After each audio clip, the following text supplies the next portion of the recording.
So, good morning and welcome. It's really a pleasure for Martha Brunfield from the Critical Path Institute and myself to see you numerous this morning. And you have to know that you are more numerous than you are thinking, because this event is broadcasted live worldwide. We know that we have people in Japan looking at us, for example. So we hope this will be an interesting and fruitful meeting. Let me tell you just briefly what's the history of the meeting.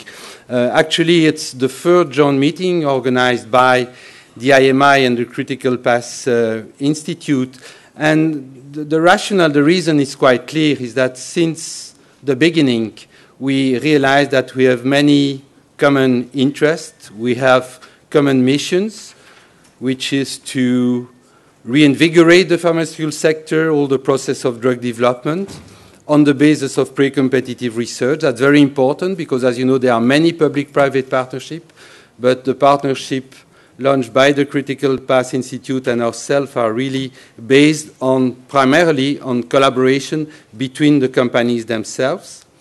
We have another common mission and common objective is by working closely with the regulatory agencies to have a real impact on on the work of regulatory agencies, and hopefully at the end to demonstrate that public-private partnership can significantly contribute to improve the way drug regulation is organized and implemented. And last but not least, obviously, both IMI and CPAS are based on collaboration, on building collaborative networks involving not only industry and academia, but, as I already said, to involve regulators, patients' organization, which is very important, and also, obviously, small biotech companies, small, medium-sized enterprise.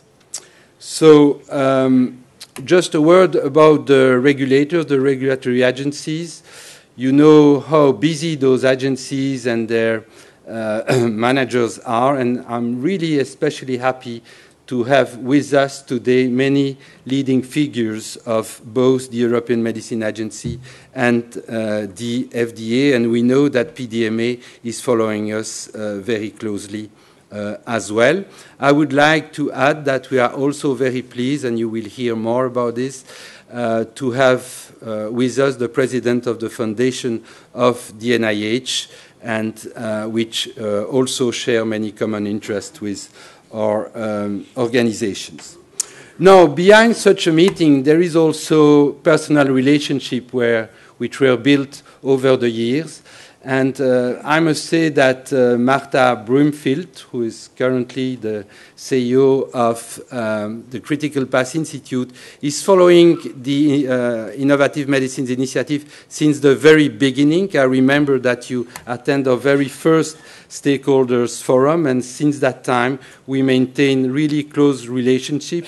People sometimes think that we are competing. We are not competing at all. We consider by sharing our experience or best practice, we actually reinforce each other.